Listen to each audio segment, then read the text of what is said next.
অন্ধকার রুমটা যেন ইচ্ছাকৃতভাবেই আলোকে দূরে ঠেলে রেখেছে। চারপাশে ঘন ছায়া, বাতাসে পুরনো কাঠ, আর স্যাঁতস্যাঁতে দেয়ালের গন্ধ। মাঝখানে একটা লম্বা টেবিল, তার উপর ছড়িয়ে আছে মানচিত্র, নথিপত্র, কিছু ভাঙা সিগারেট আর আধখালি কফির কাপ। হলুদ আলোর শুধু একটা বাল্ব ঝুলছে, দুলছে ধীরে ধীরে, আর সেই দোলার সঙ্গে সঙ্গে মানুষের মুখগুলো কখনো স্পষ্ট হয়, কখনো আবার অন্ধকারে মিলিয়ে যায়। টেবিল ঘিরে বসে আছে কয়েকজন মানুষ। তাদের কারো মুখে ক্ষমতার আত্মবিশ্বাস, কারো চোখে হিসাবী দৃষ্টি। কেউ কেউ কথা বলে না, চুপচাপ শুনে যায়, কিন্তু সেই নীরবতার ভেতরেই সবচেয়ে ভয়ঙ্কর সিদ্ধান্তগুলো জমে ওঠে। একজন আঙুল দিয়ে টেবিলের উপর টোকা দিয়ে নিচু গলায় বলে ওঠে, আমাদের আর কোনো ভয় নেই। ফরাজি বাড়ির এমন কেউ আছে যে প্রতি মুহূর্তে প্রতিটা পদক্ষেপ সম্পর্কে বিস্তারিত জানায় আমাদের। সবার ঠোঁটে কুটিল হাসি ফুটে ওঠে। একজন ফিসফিস করে বলে উঠল, সেই ব্যক্তির সম্পর্কে ফরাজি বাড়ির আরও এক ব্যক্তি অবগত। যদি পুরো খেলা ভেস্তে যায়। সোফায় বসা এক কোণে এক ব্যক্তি উচ্চস্বরে হেসে উঠল, যেন কোনো মজার কাহিনী শুনেছে। পাক্কা খেলোয়াড় সে। অ্যালকোহল এক হাতে, অন্য হাতে জ্বলন্ত সিগারেট। এক চুমুক অ্যালকোহল খেয়ে সিগারেটে লম্বা টান মেরে শূন্যে ধোঁয়া উড়িয়ে দেয়া। কুটিল হেসে বলে ওঠে, সেই ব্যক্তি আবার কিছুই করতে পারবে না। আমরা সবসময় মানুষের দুর্বলতার সুযোগ নিই। সেই দুর্বলতার ভয়ে চুপ থাকতে হয়। এমন দুর্বলতা যা আমাদের বিজয়ের প্রান্তে নিয়ে যাবে। ফরাজি বাড়ির সেই ব্যক্তির দুর্বলতা সম্পর্কে আমি অবগত। তার জোরেই এখনো ফরাজি বাড়ির সেই রহস্যময় মানবের সব পথ বন্ধ। তবে যা করার খুব শীঘ্রই করতে হবে। বিরোধী দলের চায় জয়, আর আমার চাই ফরাজি বাড়ির ধ্বংস। আওয়ামী লীগ এর প্রার্থী আনিস সিকদার টেবিলে টাস ফেলে এক রহস্যময় হাসি দেয়া। ঠান্ডা ধারালো কণ্ঠে বলল, কি সেই দুর্বলতা যার জন্য ফরাজি বাড়ির আদর্শবান ব্যক্তি মুখে তালা ঝুলিয়ে রেখেছে? তার সেই দুর্বলতা আমরা হাত করে নিয়ে লাভ করতে পারি। সেই ব্যক্তি খেকিয়ে উঠল, যেন কিছুটা বিরক্ত, কিছুটা ভয়। আনিস সিকদারকে সাবধান করে কঠোর গলায় বলল, খবরদার, সেই দুর্বলতার পানে ভুলেও হাত বাড়াবেন না, নয়তো সব শেষ করে দেবে। তার দুর্বলতার প্রতি আঘাত হানলে মহাপ্রলয় ঘটাতেও একবার পিছু হটবে না, ধ্বংস করে দেবে সব। তাই সাবধান। সবাই এইবার অনেকটা আগ্রহী হয়ে উঠছে সেই দুর্বলতার সম্পর্কে জানতে। আনিস সিকদার কণ্ঠ খাদে নামিয়ে জিজ্ঞেস করল, কি সেই দুর্বলতা? মানবটি উচ্চ স্বরে হেসে বলল, সেই দুর্বলতা সম্পর্কে আমি কখনোই বলবো না। আপনাদের সেটা জানার দরকার নেই। ফরাজি বাড়ির সেও কেবল আমি, একমাত্র আমি। অন্ধকার রুমে ফন্দি আটতে ব্যস্ত বিরোধী দলের নেতাকর্মীরা। একজন চায় ফরাজি বাড়ির কর্তাদের টপকে দিতে, অপরজন চায় ফরাজি বাড়ির ধ্বংস। ড্রয়িং রুমে খেয়ে সবাই আড্ডা দিচ্ছে। সবাই বলতে ছোটরা। বাড়ির বড় সদস্যরা তাদের রুমে চলে গিয়েছে। উদ্যান, উষা, মিম, রোহান, জাইন, যারা, ওরা সবাই আছে। রোহান, জাইন, যারা উদ্যানের বড় আব্বুর ছেলে মেয়ে, অর্থাৎ কাজিন। উদ্যান বাংলাদেশে কালকের দিনটা আছে, তাই কাজিনরা মিলে আড্ডা দিচ্ছে। এমন সময় কলিং বেল বেজে ওঠে। সকলে ভ্রু কুঁচকে তাকায়। উষা উঠে দরজা খুলে দিল। বাইরের ব্যক্তিদের দেখে চেঁচিয়ে উঠল। দরজার বাইরে মিমের ভাই মাহিন এবং বোন মাইশা দাঁড়িয়ে আছে। মাইশা ভ্রু নাচিয়ে জিজ্ঞেস করে, এখানেই দাঁড়িয়ে থাকতে হবে নাকি ভেতরে ঢুকতে দিবি? উষা এবং মাইশা সমবয়সী। একে অপরকে তুই করে বলে। মাইশাকে জড়িয়ে ধরে বলল, হারামি, ভুলেই তো গেছিস। কেন এসেছিস? মাইশা ভেংচি কেটে বলল, মামার বাড়ি এসেছি। তুই কে? সর সামনে থেকে। উষা ওদের ভেতরে নিয়ে আসে। ওদের দেখে সবাই খুশি হলেও একজনের মুখ শক্ত হয়ে গেল। মাহিনকে মোটেই সহ্য হয় না উদ্যানের। এই ছেলেকে দেখলেই পেটাতে ইচ্ছে করে। জাইন মাইশাকে জিজ্ঞেস করে, কিরে পেতনি, কেন এসেছিস? ফরাজি বাড়িতে তোর কাজ কি? মাইশা মুখ ঝামটা মেরে বলল, তোমার সমস্যা কি তাতে? আমি আমার মামার বাড়ি এসেছি, তোমাকে বলতে আগ্রহী না। জাইন আফসোস করে বলল, পেতনি আর ভালো হলো না। সবাই হাসে ওদের ঝগড়া দেখে। জাইন মাইশা এক হলেই পারে না, একজনের চুল আরেকজন টেনে ছিঁড়ে ফেলে। রোহান হঠাৎ করে বোম ফাটালো। এই চল, আজ আমরা যেহেতু সবাই আছি, তাহলে কিছু খেলি। রোহানের কথায় মাহিন ভাবুক হয়ে বলল, কি খেলা যায়? এত রাতে তো বাইরে যেতে পারবো না, আম্মু ঠ্যাং ভেঙে রেখে দিবে। তাহলে কি খেলা যায় ভাইজা? সবাই ভাবতে থাকে। যারা চেঁচিয়ে বলল, এই চলো, আমরা সবাই যেহেতু আছি, একটা খেলা হোক, ট্রুথ দেয়ার খেলি। ওর কথায় সবাই রাজি হয়ে গেল। এত কিছুর মাঝেও উদ্যানের খেয়াল নেই। সে এক মনে ফোন দেখতে ব্যস্ত, যেন আশেপাশে কেউ নেই। পারছেও না এখান থেকে উঠে যেতে। ছোট ভাই বোনদের অনুরোধে বসে আছে। নয়তো এইসবে থাকার মতো ব্যক্তি সে নয়। মাহিন একজনের অনুপস্থিত পেয়ে জিজ্ঞেস করল, সবাই এখানে আছে, তবে রাফসা নেই কেন? ও কোথায়? এতক্ষণ ফোনের মাঝে ডুবে থাকলেও চোখ তুলে তাকায় উদ্যান। মাহিনের মুখে রাফসা নামটা শুনতেই বোধহয় তাকিয়েছে। দৃষ্টিটা ভারী, বিরক্ত না রাগ ঠিক বোঝা যায় না। ভ্রু দুটি সামান্য কুঁচকে আছে, ঠোঁটের কোণে এক ফোঁটা অসহিষ্ণুতা। সে চুপ করে মাহিনের পানে তাকিয়ে রইল। মাহিন সামনে বসে আছে। উদ্যানের কাছে মাহিন মানেই এক রাশ বিরক্তি।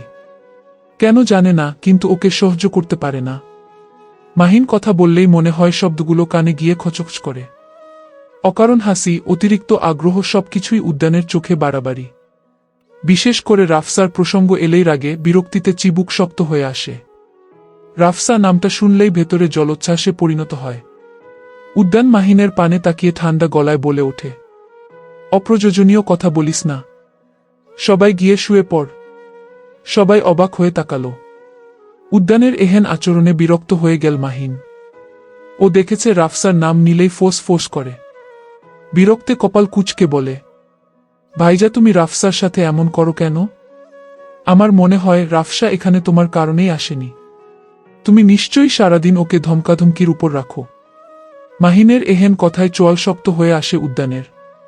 কপালের রগগুলো টান টান হয়ে ফুলে উঠেছে।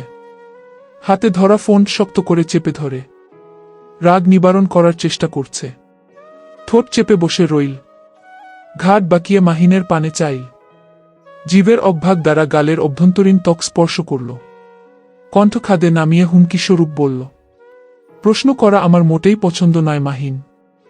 আর সবসময় রাফসা রাফসা করবি না। তুই আর ওই বাদুড এক। পড়ালেখা লাটে তুলে দিব্যি ঘুরে বেড়াস। তোরা দুই বলদ এক নৌকার মাঝি। উদ্যানের কথায় চোখ মুখ কুঁচকে ফেলে মাহিন। আর বাকিরা ঠোঁট চেপে হাসছে। মাহিন ও পড়াশোনা করতে চায় না, তবে ভালো স্টুডেন্ট। উদ্যান উঠে চলে যেতে চাইলে হুশা বাদ সাধল। সোফা থেকে উঠে ভাইয়ের হাত জড়িয়ে আবদার করে বলল, ভাইজা প্লিজ, তুমি তো চলেই যাবে, আজ রাতটা আমাদের সাথে কাটাও। কত বছর পর আবার তোমাকে পাবো জানি না, প্লিজ ভাইজা। বোনের এহেন আবদারে অপ্রস্তুত হয়ে পড়ে উদ্যান। একটা মায়ে বোন আবদার করলে ফেলে দিতে পারে না। দোটানায় পড়ে গেল এখন। বোনের পানে তাকিয়ে দেখল ওরের আশায় চেয়ে আছে।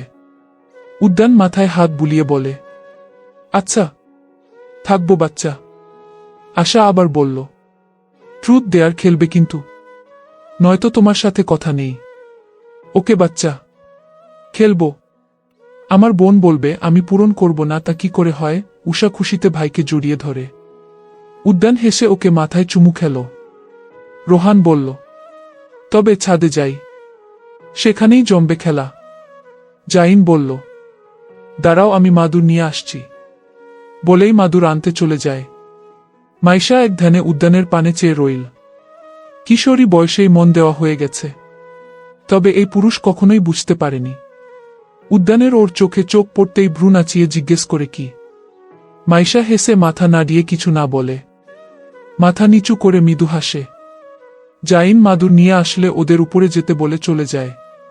মাহিন উষাকে বলল, আমি রাফসাকে ডেকে নিয়ে আসছি, তোরা যা। উদ্যান চিবুক শক্ত করে বলল, দরকার নেই, ঈশা গিয়ে ডেকে আনবে, তুই চল ছাদে। মাহিন দাঁড়িয়ে যায়। উদ্যান উষাকে ইশারা করে রাফসাকে ডাকতে বলে। ভাইজের ইশারা বুঝে মুষা রাফসার ঘরের পানে এগিয়ে যায়। ওর সাথে মাইশা ও ছুটে। উদ্যান গটগট পায়ে চলে যায়। মাহিন আহম্মকের ন্যায় দাঁড়িয়ে রইল। রাফসার নাম শুনলেই উদ্যান তেলে বেগুনে জ্বলে উঠল। ঠোঁট চেপে দাঁড়িয়ে কিছু ভেবে মৃদু হাসে। উষা রাফসার ঘরের সামনে দাঁড়িয়ে দরজা মৃদু ঠেলা দিতেই খুলে গেল। রাফসা কখনো দরজা বন্ধ করে ঘুমায় না। হুমায়রা ফরাজি বারণ করেছে। রাফসা অনেক ঘুমকাতুরে। একবার ঘুমালে কেউ ডেকে তুলতে পারে না। উষা ঘরে ঢুকে দেখে আলো জ্বলছে, তবে রাফসা বিছানায় নেই। এতে মুষা খানিকটা অবাক হল। মাইশা জিজ্ঞেস করল, রাফসা কোথায়? ও তো দেখছি রুমে নেই। দাঁড়া, বারান্দায় গিয়ে দেখি। ঈশা বারান্দার পানে এগিয়ে যায়। জিরো লাইট জ্বলছে বারান্দায়। রাফসা দোলনায় বসে আছে। আশেপাশে কোনো ধ্যান নেই। এক মনে তারাবিহীন আকাশের পানে চেয়ে আছে। পেছনে কারো উপস্থিত টের পেয়ে ঘাট বাঁকিয়ে তাকালো। উষার পাশে মাইশাকে দেখে ভীষণ অবাক হয়েছে। ঘণ্টাখানেক আগেই তো মায়ে ডিনার করেছে, তখন মাইশা ছিল না। দোলনা থেকে উঠে অবাক হয়ে জিজ্ঞেস করল, আপু, তুমি এসেছ? নাকি আমি ভুল দেখছি? মাইশা মৃদু হেসে বলল, অবাক হচ্ছিস কেন? আশা করিসনি তাই তো? রাফসা মাথা নাড়িয়ে হ্যাঁ বলে। উষা তীক্ষ্ণ দৃষ্টিতে রাফসাকে দেখে জিজ্ঞেস করল, তুই এখনো ঘুমাসনি কেন? সেই অনেকক্ষণ আগেই তো রুমে চলে এসেছিস। রাফসা জিভ দিয়ে ঠোঁট ভিজিয়ে মৃদু হেসে বলল, আপু, ঘুম আসছিল না, তাই বারান্দায় এসে বসেছি। উষার যেন বিশ্বাস হল না। কিছু বোঝার চেষ্টা করে তাকিয়ে রইল। উষার চাহানিতে ভরকে যায় রাফসা। মাইশা ওর এক হাত টেনে বলল, আর ঘুমাতে হবে না, ছাদে চল, আজ আড্ডা হবে ভরপুর। রাফসা অবাক হয়ে জিজ্ঞেস করে, এত রাতে ছাদে যাব? আম্মু দেখলে বকবে। মাইশা ওর কথায় থুরাই কেয়ার করল না। টেনে নিয়ে যেতে লাগল। তিনজনে ছাদের উদ্দেশ্য পা বাড়ায়। ছাদে এসে দেখে মাদুর পেতে জাহিন, রোহান, যারা মাহিন বসে হাসাহাসি করছে। ওদের সবাইকে এত রাতে ছাদে দেখে অবাক হয় রাফসা। মাহিন রাফসাকে দেখতেই উঠে আসে। কপালে টোকা দিয়ে বলল, কোথায় ছিলেন মহারানী? আপনি না থাকলে কি খেলা জমবে? মাহিনের কথায় সবাই হাসে। রাফসা নিজেও হেসে ফেলে। সবাই গিয়ে মাদুরে বসে। রাফসার ডান পাশে মুষা বসেছে, বাম পাশে মাহিন বসেছে। জাহিন বোতল ঘুরাতে গেলেই বাদ সাধল মাইশা। একই পাগল হলে নাকি? উদ্যান ভাই তো নেই, আর তুমি খেলা শুরু করে দিচ্ছ। ঈশা মাথা নাড়িয়ে বলল, তাই তো। ভাইজা কোথায়? উদ্যানের নাম শুনে বুকটা কেঁপে উঠল রাফসার। ঠোঁট কামড়ে নিজেকে ধাতস্থ করার চেষ্টা করছে। উদ্যান আছে জানলে কখনোই আসতো না। রাফসা নিচের দিকে তাকিয়ে হাত কচলাতে লাগে। সামনে এক জোড়া পা এসে থামে। রাফসা মাথা উঁচিয়ে তাকালো। উদ্যান বিরক্ত হয়ে ওর পানেই তাকিয়ে রইল। রাফসা চোখ নামিয়ে নিল। সেই চোখে চোখ রাখার সাহস যে ওর নেই। ওই চোখের পানে চাইলেই সেদিনের করা অপমান মনে পড়ে যায়। উদ্যান ওর মুখোমুখি বসে পড়ে। রাফসার পাশে মাহিনকে দেখে ভ্রু কুঁচকে ফেলে। বিরক্তি যেন আরো জেকে বসে। জাহিন বোতল ঘুরায়। তা এসে থামে মাইশার দিকে। সবাই চেঁচিয়ে উঠল। জাহিন ভ্রু নাচিয়ে বলল, কি পেতনি, ট্রুথ নিবি নাকি ডেয়ার? মাইশা ভেবে চিনতে বলল, ট্রুথ। অম্মি জাহিন দুম করে প্রশ্ন করে, খুব প্রেম করিস? ওর প্রশ্নে থতমত খেয়ে যায় মাইশা। বরদের সামনে এই প্রশ্ন কিছুটা অস্বস্তিকর, তবে বলতেই হবে। খেলার নিয়ম। উদ্যানের দিকে চেয়ে বলল, প্রেম করি না, তবে একজনের প্রতি ক্রাশ। সবাই বাহ বাহ বলে চেঁচিয়ে উঠল। আবার বোতল ঘুরালে উষার সামনে এসে থামে। ও ট্রুথ নেয়। এমন করে একে একে সবার কাছেই যায়। এইবার বোতল ঘুরালে উদ্যানের সামনে এসে থামে। সবাই খুশিতে ইয়াহু বলে। রোহান বলল, উদ্যান, তোকে কিছু নিতে হবে না। ট্রুথ দিলাম আমি। ট্রুথ হলো, তুই কি কাউকে পছন্দ করিস? আর যদি করে থাকিস তবে তার জন্য একটা গান গেয়ে শোনাবি। রোহানের কথায় সবাই এক্সাইটেড হয়ে উদ্যানের দিকে তাকালো। সবাই তাকালেও রাফসা চোখ তুলে তাকায়নি। উদ্যান নিচু রাফসার পানে একবার তাকালো। দৃষ্টি সরিয়ে আকাশের দিকে তাকিয়ে বলল, ও পছন্দ করি না, ভালোবাসি। আমার নিজের থেকেও বেশি ভালোবাসি। আমার বেঁচে থাকার একমাত্র কারণ আমার ভালোবাসা। উদ্যানের এহেন সরল উক্তিতে সবাই বেশ চমকেছে। তবে রাফসা অত্যন্ত ঠান্ডা। ও জানে সে মানুষটা কে। মিমা আসলেই ভাগ্যবতী। জাহিন বলল, ভাই, আমি স্বপ্ন দেখছি না তো? আমাদের ভাই কাকে ভালোবাসে? কে সে ভাগ্যবতী নারী? উদ্যান ভালোবাসা কণ্ঠে বলল, ও সেই নারী আমার ভালোবাসা পাওয়ার অধিকার জন্ম থেকেই নিয়ে এসেছে। সবাই যেন অবাকের চরম পর্যায়ে চলে গেছে। রোহান বলল, তাহলে তোর সেই নারীর জন্য একটা গান উৎসর্গ কর। উদ্যান কিছু সময় চুপ থেকে খালি গলায় সুর টানে। ঝড়ের বেশে এলো কে সে? কাজল চোখ সে দুটি। দিল কঠিন কথায় বিষণ্ণতার ছুটি। উদ্যানের গানের গলা খুব ভালো, দেখতে যেমন সুন্দর গুণেও ঠিক তেমনি। উদ্যানের গান শুনে বুক ধড়ফড় করে উঠে রাফসার। উদ্যান ওর পানে তাকিয়ে উঠে দাঁড়ালো। গম্ভীর কণ্ঠে বললা, অনেক রাত হয়েছে, আর কোনো বাহানা না, সবাই রুমে যা। বলেই গটগট পায়ে ছাদ থেকে নেমে গেল। একে একে সবাই নেমে আসে। রাফসা সকালে না খেয়ে চলে এসেছে। আজ বৃহস্পতিবার, হাফ ক্লাস, একটা দোষে ছুটি দিয়ে দেবে স্কুল। আজও সাতারুল, আশরাফুল স্কুলে আসেনি। সাতারুল নানার বাড়ি বেড়াতে গেছে, আর আশরাফুল ফ্যামিলির সাথে ট্যুরে।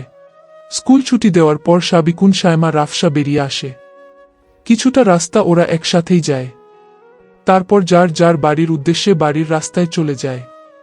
ওরা কথা বলতে বলতে আসছে, তবে সাবিকুন বোধহয় শান্ত থাকতে চায়নি।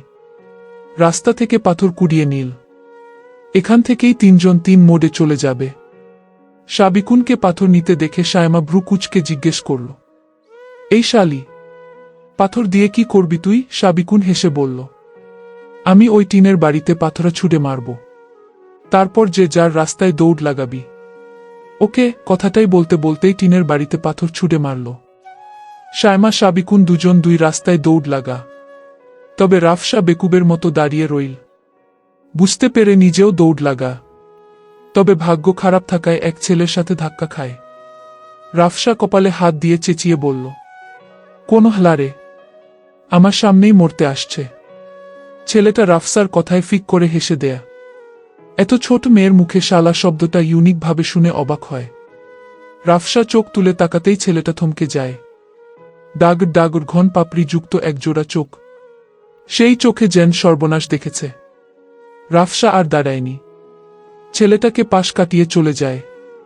যুবকটা বুকে হাত দিয়ে মুখ ফুটে বলল, মায়াবী।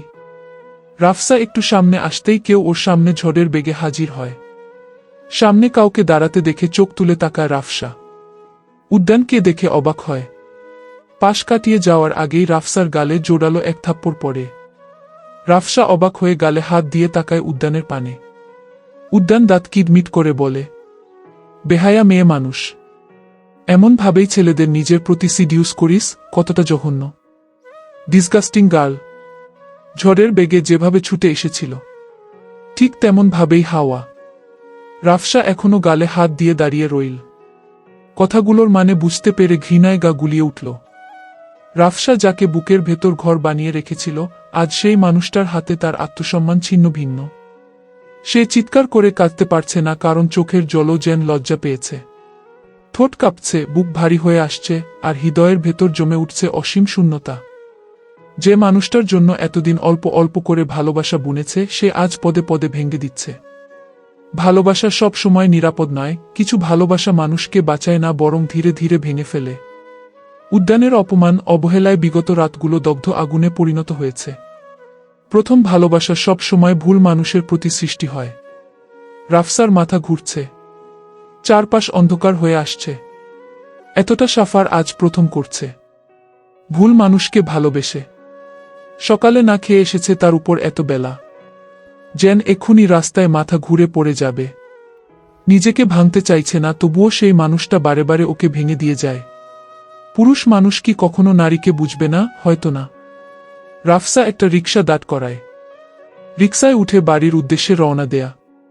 রাস্তার শরীর ঘৃণা রিরি করছে। কখনোই উদ্যানের পানে আর ফিরে চাইবে না। আজ ফরাজি বাড়িটা যেন আলাদা আলোয় জ্বলছে।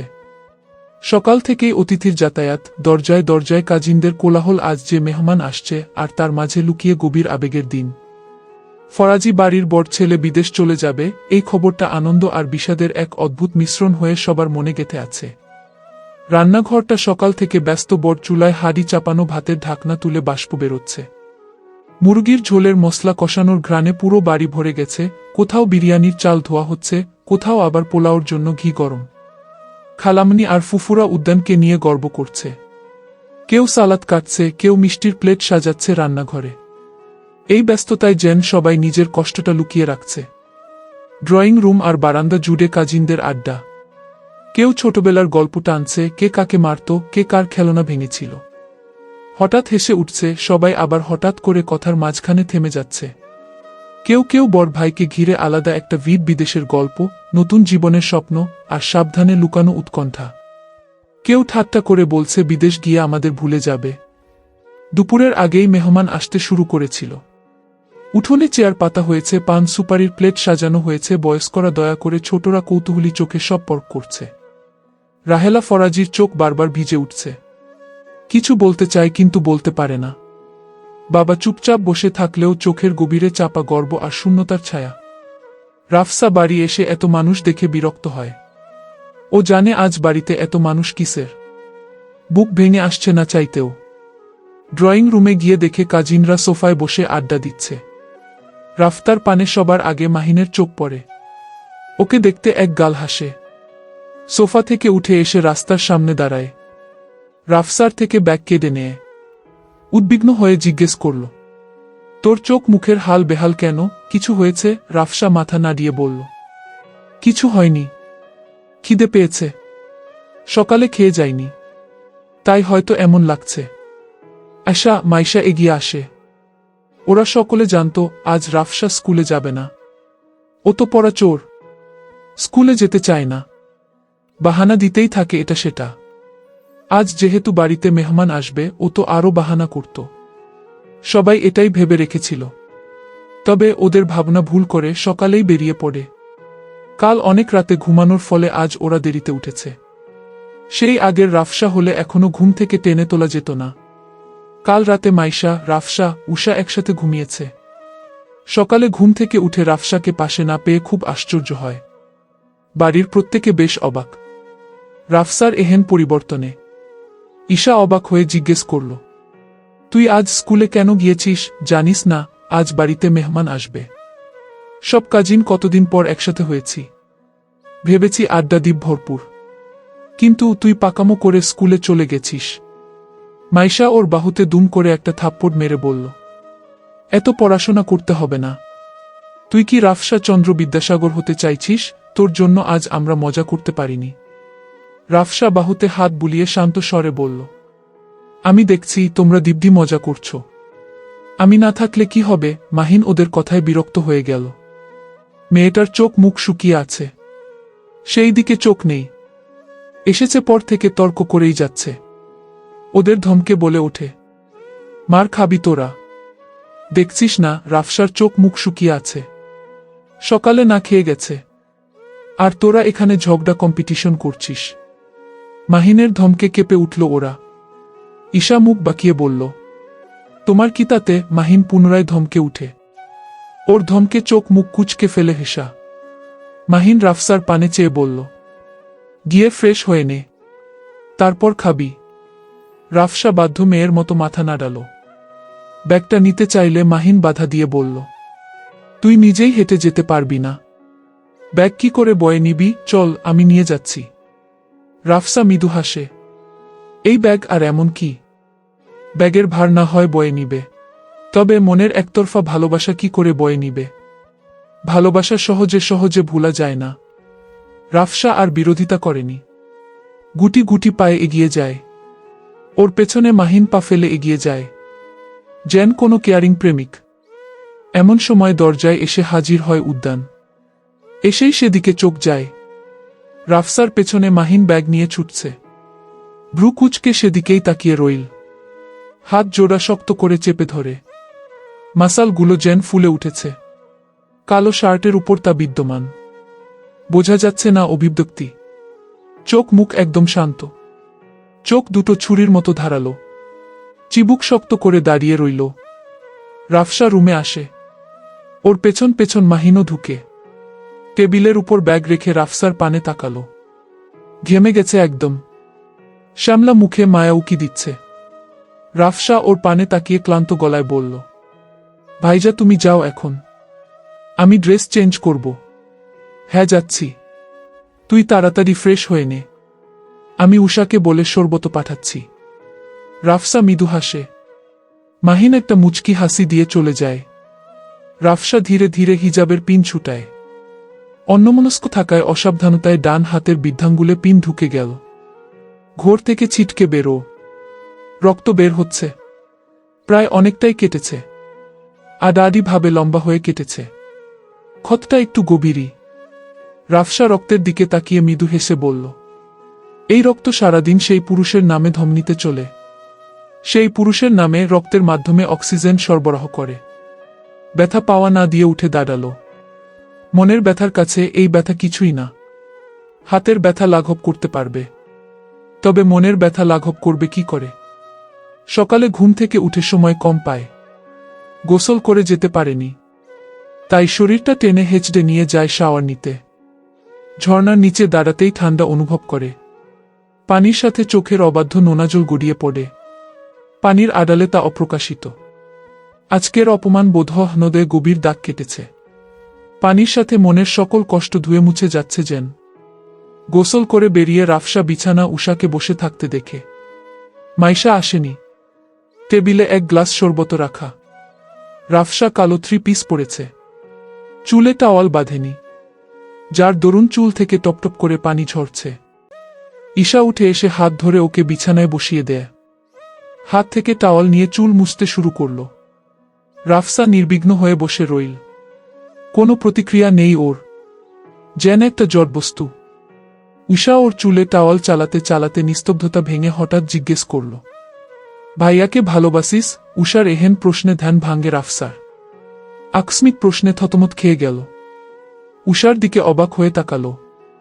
উষা ওর চোখে চোখ রেখে মৃদু হেসে বলল, তোর চোখ বলে তুই ভালোবাসিস আমার ভাইকে।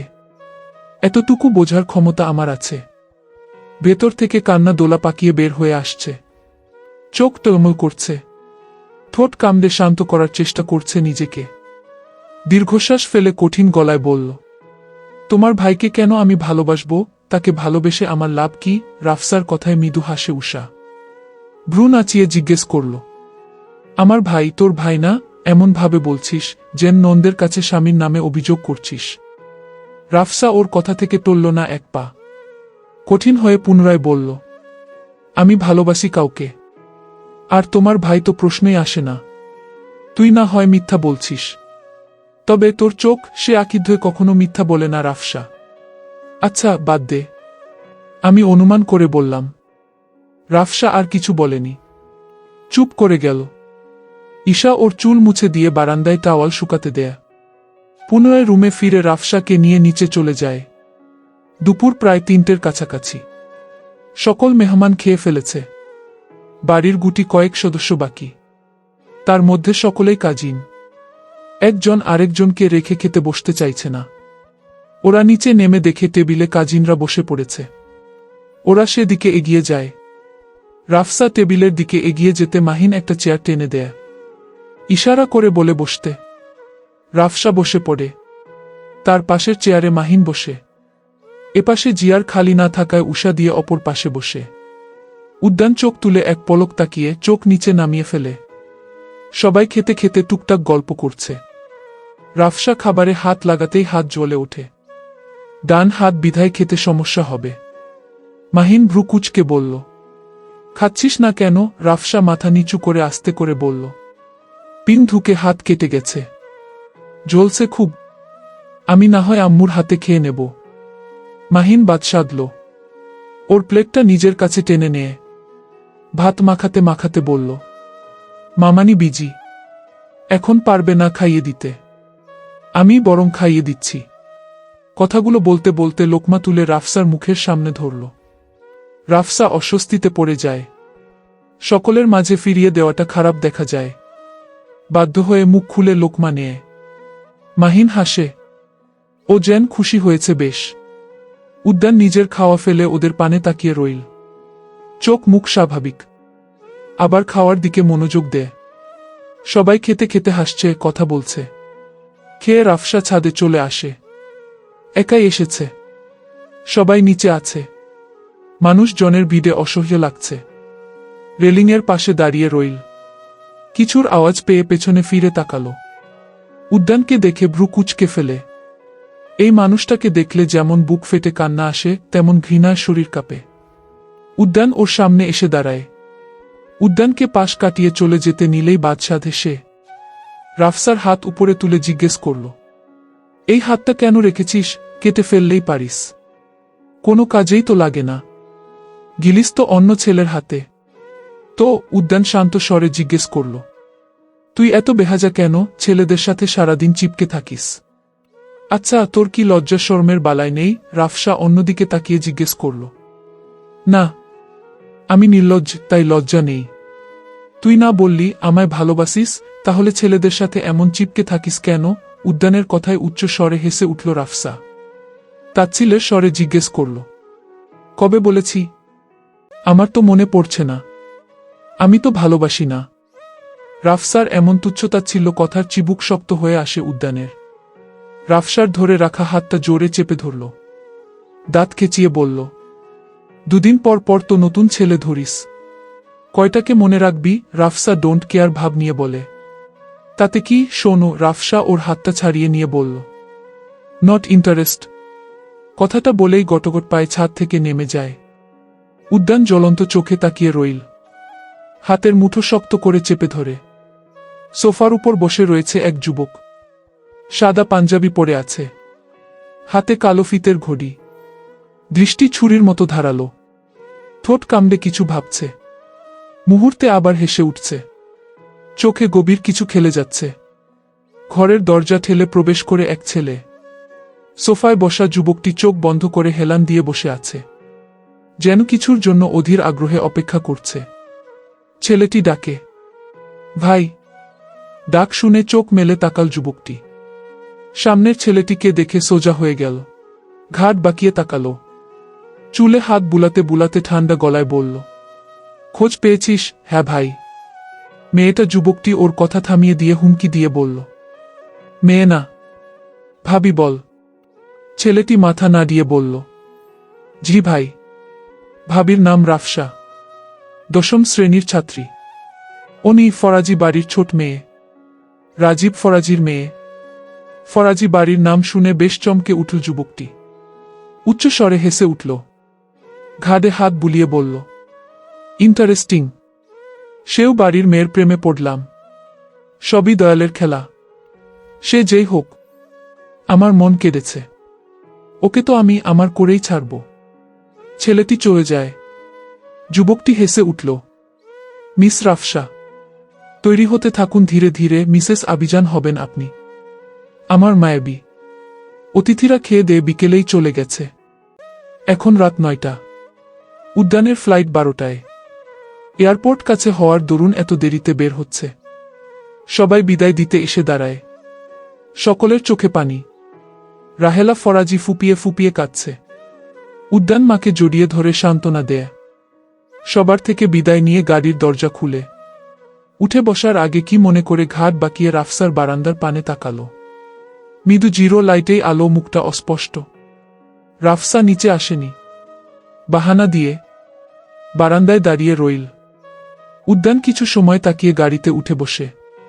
ধোঁয়া উড়িয়ে বেরিয়ে পড়ে গাড়িটা বিলীন হয়ে যেতেই রাফসান বুক কেঁপে উঠল। কি যেন হারিয়ে ফেলেছে। ওর হৃদয়টা নিয়ে যাচ্ছে লোকটা।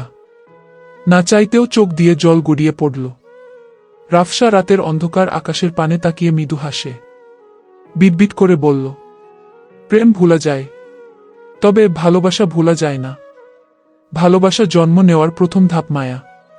প্রেম ক্ষণস্থায়ী মোহ, কিন্তু মায়া চিরস্থায়ী। বারান্দার গ্রিল ধরে রাফসা নিচে তাকিয়ে আছে। বাগানের লাইটের আলো ঝলমল করছে। সবার চোখে পানি। মুখ বিষণ্ণতায় ভরে উঠল। রাহেলা ফরাজি অনবরত কাঁদছেন। একমাত্র ছেলেকে আজ বিদায় দিয়েছে। সামনাসামনি নয়ন ভরে আর দেখবে না। আম্মু বলে ডাক দিবে না। রাফসার মা ওনাকে ধরে বাড়িতে ঢুকানোর চেষ্টা করছে। ডিগ্রি অর্জন করতে গিয়ে যে মায়ের কাছ থেকে দূরে সরে গেল। সবাইকে কাঁদিয়ে গেছে সে। একে একে সকলে বাড়ির ভেতরে চলে যায়। শুধু বারান্দায় দাঁড়িয়ে রইল একজন। কলিজা ফেটে কান্না আসছে। ভালোবাসা এত কষ্টের, আগে জানলে বোধহয় কেউ একতরফা ভালোবাসত না। উদ্যানের গাড়ি যে রাস্তায় গিয়েছে সেই পানেই স্থির দৃষ্টিতে তাকিয়ে আছে রাফসা। বুকটা জ্বালা করছে, অনবরত ধুকপুক করছে হার্টবিট।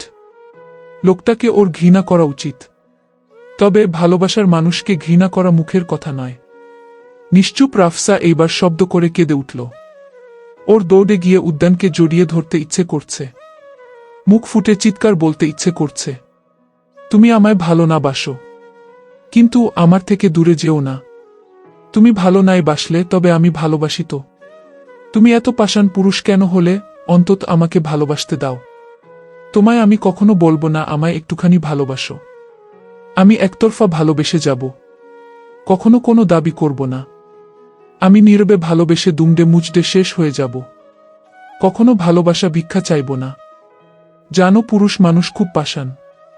তোমার মতো উদ্যানরা আমার মতো রাফসাকে তিলে তিলে শেষ করে দেয়া। ওরা মুখ ফুটে বলতে পারে না, ওদেরও কষ্ট হয়।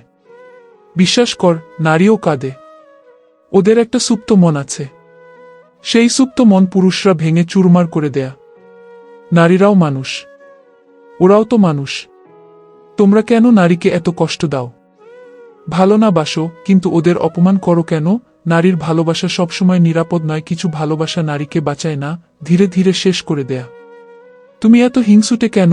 ভালো তো বাসো না, চোখের সামনে দেখতাম, সেটাও তোমার সহ্য হলো না। তুমি অন্য কারো হয়ে গেলে আমি সহ্য করতে পারবো না। তুমি বরং আমায় মেরে ফেলো, তারপর আমার লাশের উপর দিয়ে জীবনসঙ্গী আনতে যাবে। নারীর ধৈর্য শক্তি অনেক, তবে ভালোবাসার মানুষ চোখের সামনে অন্য কারো হালাল পুরুষ হয়ে যাবে, সেটা সহ্য করার মতো ক্ষমতা, ধৈর্য শক্তি ওদের নেই। পুরুষ, তুমি নারীকে জীবন্ত লাশ বানিয়ে ছেড়ে দাও সমুদ্রের তলদেশে। একটা বার ফিরে তাকাও না। উদ্যান ভাই, তুমি ফিরে এসো। তোমাকে হারিয়ে বাঁচার মতো শক্তি আমার নেই। রাফসা কাঁদতে কাঁদতে গিল ধরে নিচে বসে পড়ে। নদশটা নিয়ে যে চলে গেল লোকটা, আমরা যে জিনিসটা কখনোই নিজের করে পাব না, সেই জিনিসের প্রতি আমাদের দুর্বলতা তৈরি হয়। নারীর ভালোবাসার কোনো দাবি নেই, কোনো অধিকার নেই, তবুও সে ভালোবাসে। কারণ নারীর একতরফা ভালোবাসা শুধু স্বার্থহীন। নারী পাওয়ার জন্য নয়, টিকে থাকার জন্য ভালোবাসে। সবচেয়ে বেদনাদায়ক হল, নারী কষ্ট পেয়েও অভিযোগ করে না। হেঁচকি উঠে গেছে, অনবরত বুক উঠানামা করছে, শ্বাস নিতে কষ্ট হচ্ছে। এমন সময় দরজা ঠেলে ভেতরে ঢুকে হুসা। রুমে রাফসাকে না দেখে বারান্দায় যায়। লাল রঙের জিরো লাইটের আলো রাফসার হাল বেহাল দেখে আটকে উঠল। জলদি ওর কাছে গিয়ে বসে উৎকণ্ঠা হয়ে জিজ্ঞেস করল, এই রাফসা, কি হয়েছে? কাঁদছিস কেন? বল আমাকে। রাফসা নীরবে কাঁদছে, চোখ বেয়ে টপটপ করে জল গড়িয়ে পড়ছে। রাফসাকে কথা বলতে না দেখে মৃদু গলায় বলল, ভাইয়ার জন্য কাঁদছিস? কথাটা শুনতেই কান্নার বেগ বেড়ে গেল। উষার বুকে ঝাঁপিয়ে পড়ে। রাফসার চোখের পানিতে উষার বুকের জামাটা ভিজে গেছে। এইবার বোধহয় আগের তুলনায় দ্বিগুণ শব্দ করে কাঁদছে। রাফসা কাঁদতে কাঁদতে বলল, তোমার ভাই পাষাণ। আমার হৃদয়টা নিয়ে গেছে। তোমার ভাইকে আমার হৃদয়টা দিয়ে যেতে বলো না, নয়তো আমাকে একটু ভালোবাসতে বলো। উনি একেবারে শেষ করে দিয়েছে আমায়। ধ্বংসের দ্বারপ্রান্তে পৌঁছে দিয়ে উনি আমার হাতটা ছেড়ে দিল, পালিয়ে গেছে আমার থেকে। নিয়ে এসো না আপু, ওনাকে ছাড়া আমি থাকতে পারবো না।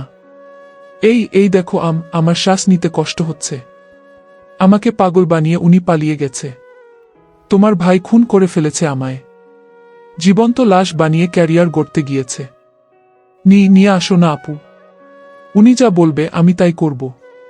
বাধ্য মেয়ের মতো থাকব, একটু দুষ্টুমি করব না। রাফসার এমন গভীর কথায় হতবাক হয়ে গেল হিসা। ও বুঝতে পেরেছিল রাফসা ওর ভাইকে ভালোবাসে, তবে এতটা ভালোবাসে তা কখনো ভাবেনি। রাফসার কান্না দেখে পুনরায় চোখ ভিজে ওঠে হুসার। ওর ভেঙে পড়লে চলবে না, রাফসাকে সামলাতে হবে। ওর পিঠে হাত বুলিয়ে সান্ত্বনা দিয়ে বলল, কাঁদিস না পাগলি, এভাবে ভেঙে পড়িস না প্লিজ। ভাইয়া খুব দ্রুত ফিরে আসবে, তখন তোদের বিয়ে হবে দেখিস। রাফসা নিজেকে সামলায়, উষাকে ছেড়ে দেয়। চোখে পানি নিয়ে হেসে বলল, তোমার ভাইকে আমি পাবো না কখনো। সে যে অনেক দামি। আমার মতো মেয়ে সে ডিরজাব করে না। আচ্ছা দেখিস, ভাইয়া তোকে ভালোবাসবে, মিলিয়ে নিস। রাফসা উঠে দাঁড়ায়, গিলের পানে ফিরে শূন্য আকাশের দিকে তাকায়। ভাঙ্গা কণ্ঠে বলল, তোমার ভাই খুব দামি, তাকে আমি পাবো কিভাবে? তাকে চাওয়া মানে চাঁদ চাওয়া। তোমার ভাই চাঁদের চেয়েও বেশি দামি। চাইলে চাঁদ দেখতে পারবো, তোমার ভাইকে আর চাইতে পারবো না। ঈশা উঠে রাফসার কাঁধে হাত রেখে বলল, শক্ত হো। আল্লাহ চাইলে দুনিয়ার কোনো শক্তি তোদের এক হওয়া আটকাতে পারবে না। রাফসা কিছু বলে না, এক ধ্যানে রাতের তারাবিহীন আকাশের পানে তাকিয়ে রইল। উষা ওর হাত ধরে টেনে ঘরে নিয়ে যেতে যেতে বলল, আর ভাবতে হবে না, এখন থেকে মনোযোগ দিয়ে পড়াশোনা চালিয়ে যা। ডাক্তারের বউ ফেলটুস হলে ভাইয়া মেরে তোর হাড়গোড় ভেঙে দিবে। রাফসা মৃদু হাসে ওর কথায়। ওয়াশরুম ফ্রেশ হতে যায়। আয়নার সামনে দাঁড়িয়ে নিজের প্রতিচ্ছবি দেখে তাচ্ছিল্যে হাসে। টেপ ছেড়ে মুখে পানি দেয়। সেই পানিতে হয়তো চোখের পানি মিলেমিশে একাকার হয়ে গেছে, তবে পানির আড়ালে তা দেখা যায়নি। ফ্রেশ হয়ে বেরিয়ে এসে উষাকে বসে থাকতে দেখে মৃদু গলায় বলল, ঘুমাচ্ছ না কেন? ঘুমিয়ে পড়ো, রাত কম হলো না। উষা ওর দিকে এক দৃষ্টিতে তাকিয়ে রইল। এই ছোট্ট মেয়েটার মনে এত কষ্ট বুঝতেই পারেনি। চোখ মুখ লাল হয়ে আছে, ফুলে উঠেছে চোখ জোড়া, ঠোঁট জোড়া এখনো তিরতির করে কাঁপছে। বোধহয় কান্না আটকানোর চেষ্টা করছে। আজ আমি তোর সাথে শুব, কোথাও যাচ্ছি না, শুয়ে পড় আমার পাশে। রাফসা হাসে, জানে কেন থাকতে চাইছে। ঘরের লাইট অফ করে জিরো লাইট জ্বালিয়ে দেয়া। ঈশা শুয়ে পড়েছে, রাফসা ওর পাশে শুয়ে পড়ল। উষা ওর মাথাটা বুকে তুলে নিয়ে হাত বাড়িয়ে চুলে হাত বুলিয়ে দিতে লাগল ধীরে ধীরে। রাফসার চোখ ভিজে উঠল পুনরায়। উষা বুঝতে পেরে চেপে জড়িয়ে ধরে। এইবার আর বাধা দেয়নি কাঁদতে।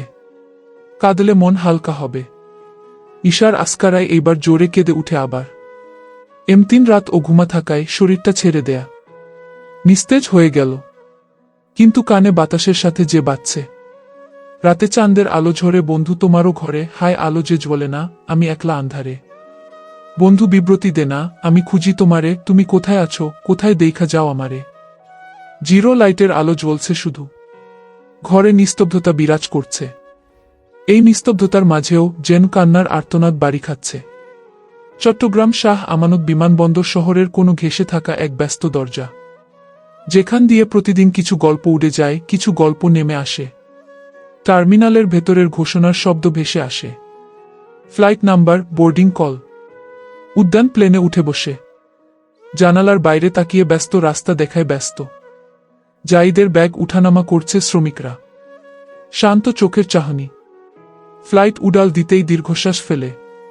বুক চিরে যাচ্ছে। পরিবার পরিজন রেখে এতটা দূরে, সবার মুখটা সামনে ভেসে উঠল। বোঝা যাচ্ছে না অভিব্যক্তি। চিবুক শক্ত করে বসে রইল। আস্তে আস্তে মিলিয়ে যেতে থাকে রাফসার শখের পুরুষ। রাফসা ঘুমিয়ে কাদা। সকাল 10টা বেজে গেছে। বাইরে থেকে দরজা ঠেলার শব্দ আসছে। এতে ঘুম ভেঙে যায় রাফসার। উষা এখনো ঘুমে, ওর কোনো হুঁশ নেই। রাফসা উঠে বসে, তখনও দরজায় কেউ করাঘাত করছে। জীর্ণ শরীরটা নিয়ে বিছানা ছাড়ল। হেলতে দুলতে দরজা খুলে দিল। ভাইকে দেখে বেশ অবাক হয়। রিশান বোনের চেহারার পানে তাকিয়ে রইল। ঠান্ডা গলায় বলল, রাতে খাসনি? অনেক বেলা হয়েছে, ফ্রেশ হয়ে নে, নাস্তা নিয়ে আসছি। রাফসা বাধ্য মেয়ের মতো মাথা নাড়াল। রিলান দীর্ঘশ্বাস ফেলে চলে যায়।